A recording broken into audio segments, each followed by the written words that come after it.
Hi all, this is Anjali और आज हम करेंगे एग्रीगेट फंक्शंस। तो इससे पहले हम पढ़ चुके हैं इंडिविजुअल रो फंक्शंस, जिसमें हमने न्यूमेरिक फंक्शंस किए, स्ट्रिंग फंक्शंस किए एंड डेट फंक्शंस किए। और अब बारी है एग्रीगेट फंक्शंस की। सो एग्रीगेट फंक्शंस को हम ग्रुप फंक्शंस भी कहते हैं, जहाँ पर आप एक से ज़्यादा रो पे काम करते हो और रिजल्ट सिर्फ एक आता है। सो इंडिविजुअल रो फंक्शन में एक रो की वैल्यू जाती है, एक रो का रिजल्ट आता है, लेकिन यहाँ पर मल्टीपल रोज जाएंगी और रिजल्ट सिर्फ एक आएगा। So that is aggregate function या फिर ग्रुप फंक्शन। और सिर्फ 5 ही हैं हमारे पास। सो 5 बेसिक से एग्रीगेट फंक्शन है जिनका पर्पस आपको पता होना चाहिए, जिनकी एप्लीकेशन आपको पता होनी चाहिए।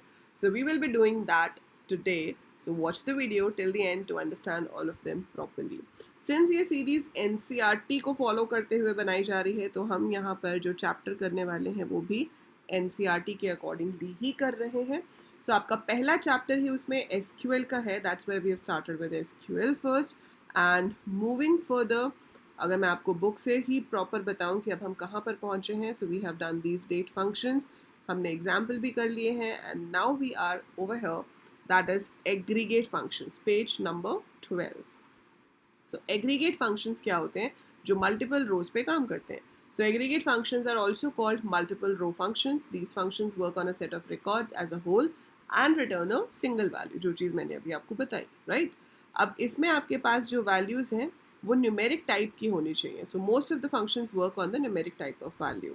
ये difference आपको पता होनी चाहिए between single and multiple row, which are very basic, कि इसमें एक टाइम पे एक रो पे काम किया जाता है, इसमें multiple row पे काम किया जाता है. It returns one result per row. It returns one result as a group of rows. It can be used with select, where, order by, anywhere. ये आपका select में use हो सकता है, लेकिन where के साथ use नहीं हो सकता. Math, string and date functions इसका पार्ट है और इसमें 5 aggregate functions है: max, min, sum, average, count. Right? So ये किस तरह से use होते हैं वो मैं आपको करके दिखाती हूँ अभी, so that you understand it well. बाकी अभी अगर आप देखो तो नाम से ही पता चल रहा है कि किसका क्या काम है. मैक्स, मैक्स का मतलब क्या होता है? मैक्सिमम, मैक्सिमम मतलब हाईएस्ट. सो किसी कॉलम में से अगर आपको हाईएस्ट वैल्यू निकालनी हो तो आप मैक्स का यूज़ करोगे. सिमिलर वे मिन का मतलब है मिनिमम, मतलब लोएस्ट, है ना? तो अगर आपको किसी में से स्मॉलेस्ट वैल्यू निकालनी हो, छोटी से छोटी वैल्यू निकालनी हो, तो आप मिन का यूज़ करोगे. अगर आपको वैल्यूज़ का टोटल करना है तो सम का यूज़ करोगे. और अगर आपको एवरेज निकालनी है, एवरेज क्या होता है? Sum of the elements divided by the number of elements. So if you have to find the average, तो हमारे पास फंक्शन है एवीजी जिसका हम यूज़ करेंगे. Then we have a function count. Count को दो तरीके से यूज़ किया जा सकता है. काउंट के राउंड ब्रैकेट में हम कॉलम का नाम भी लिख सकते हैं, या फिर हम किसी कॉलम का नाम ना लिखते हुए सिर्फ काउंट स्टार भी लिख सकते हैं.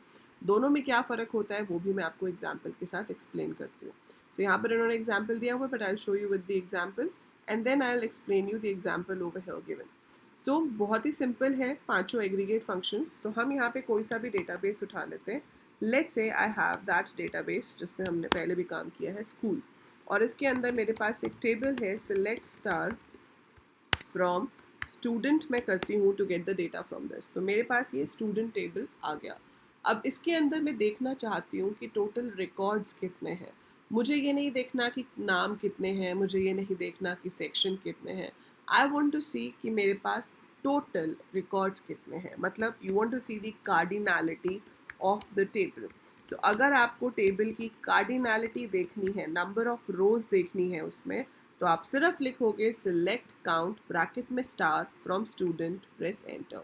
सो जब भी नंबर ऑफ रोज देखना हो, बिना किसी कॉलम पे डिपेंड किए हम सीधा लिख सकते हैं select count star. Count star का मतलब है tell number of rows. I don't have to be bothered about कि मैं किस कॉलम का नाम लिखूं इसके अंदर. सो जब कन्फ्यूजन ही नहीं है, नंबर ऑफ रोज बताना है, तो स्टार लिख दो. ठीक है. अब फ़र्क क्या होता है?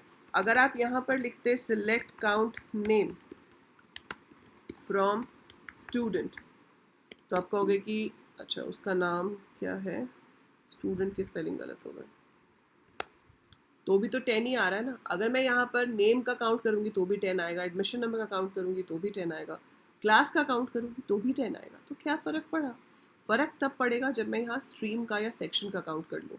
अगर मान लो मैंने यहाँ पर काउंट में नेम नहीं लिखा है, मैंने इसकी जगह पर सेक्शन लिख दिया, पर सेक्शन में एक रिकॉर्ड ऐसा था जहाँ पर नल था.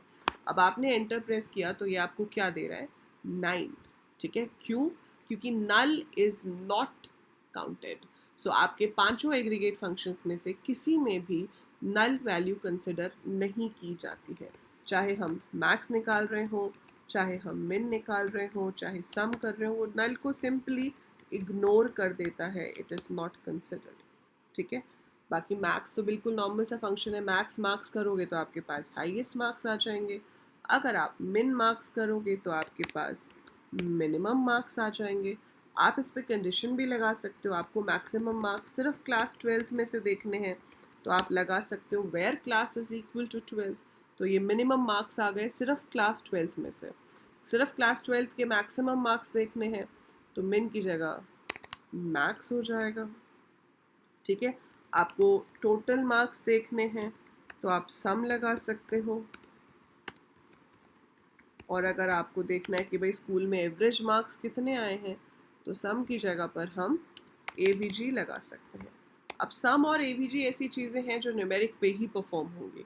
ऑब्वियसली मैं नाम का सम तो नहीं कर सकती, नाम का एवरेज भी नहीं निकाल सकती, लेकिन जो मैक्स और मिन है वो नेम पे भी चल जाते हैं। अगर आप लिख दो मैक्स नेम फ्रॉम स्टूडेंट तो वो एरर नहीं देगा, वो चल जाएगा। वो आपको क्या दे रहा है? तनीषा। तनीषा मैक्सिमम क्यों है? इसलिए नहीं कि उसमें सबसे ज़्यादा अल्फ़ाबेट्स हैं, वो इसलिए मैक्सिमम है because it starts with the letter T. So T letter से शुरू हो रहा है और टी काफ़ी पीछे आता है अल्फ़ाबेट्स में। सो UTXY मतलब टी के बाद जो भी होंगे वो ऐसे हमारे पास अल्फ़ाबेट्स होंगे नहीं। अगर उसमें मैं सबसे छोटा ढूंढूंगी तो वो ए से शुरू होने वाला होगा। अब ए से शुरू होने वाला अभिजीत भी है, अजीज़ भी है, अनीशा भी है, लेकिन इसमें से आंसर क्या आएगा? अभिजीत, क्योंकि ए के बाद वो सेकेंड लेटर को चेक करेगा। सेकेंड लेटर अभिजीत में बी है, B is the smallest out of Aziz and Anisha, Z and N से, तो इसलिए आपके पास सबसे छोटा नाम जो आया वो क्या आया? Abhijit. So max give you the highest value, min gives you the lowest value, sum will do the sum, average will give you the average, count will give you the count. Average भी जब हम निकालेंगे अगर कहीं पे null value है तो वो उस नल वैल्यू को नहीं गिनेगा एवरेज निकालते हुए भी। सो यहाँ पे जैसे इन्होंने एग्जाम्पल दिया हुआ है, display the total number of records from table inventory having a model as VXI। So जब भी आपको नंबर ऑफ रिकॉर्ड्स बोला हो बिना सोचे काउंट स्टार लगाओ, select count star from inventory where model is this. Display the total number of different type of models, तो ये आपके पास एक क्लॉज होती है डिस्टिंक्ट। डिस्टिंक्ट का मतलब क्या होता है कि जो वैल्यू रिपीट हो रही है उसको सिर्फ एक ही बार लो। सो काउंट डिस्टिंक्ट मॉडल से क्या होगा कि जो वैल्यू सेम है, जैसे अगर यहाँ पर अभी आप लिख रहे हो सिलेक्ट स्टार फ्रॉम स्टूडेंट तो ये आ रहा है ना। अगर मैं लिखती हूँ select count class from student तो ये मेरे को 10 देगा, है ना। और क्लास तो रिपीट हो रही है ना, 11 12 कितनी बार आ रहा है।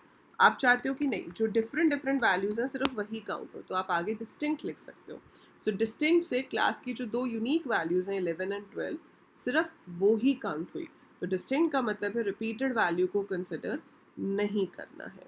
Then this is for finding the average price, तो यहाँ पे वो सारे प्राइस का टोटल करेगा divided by number of records, जो आएगा वो आपका एवरेज हो जाएगा। सो ये तो था ग्रुप फंक्शंस क्या होते हैं। आपके लिए एक्टिविटी है कि आप इन क्वेरीज का आंसर कमेंट्स में लिखोगे। Find sum of sale price of the cars purchase by the customer having ID C001 from table sale. So आपको सम ऑफ सेल प्राइस दिखाना है फ्रॉम दिस टेबल।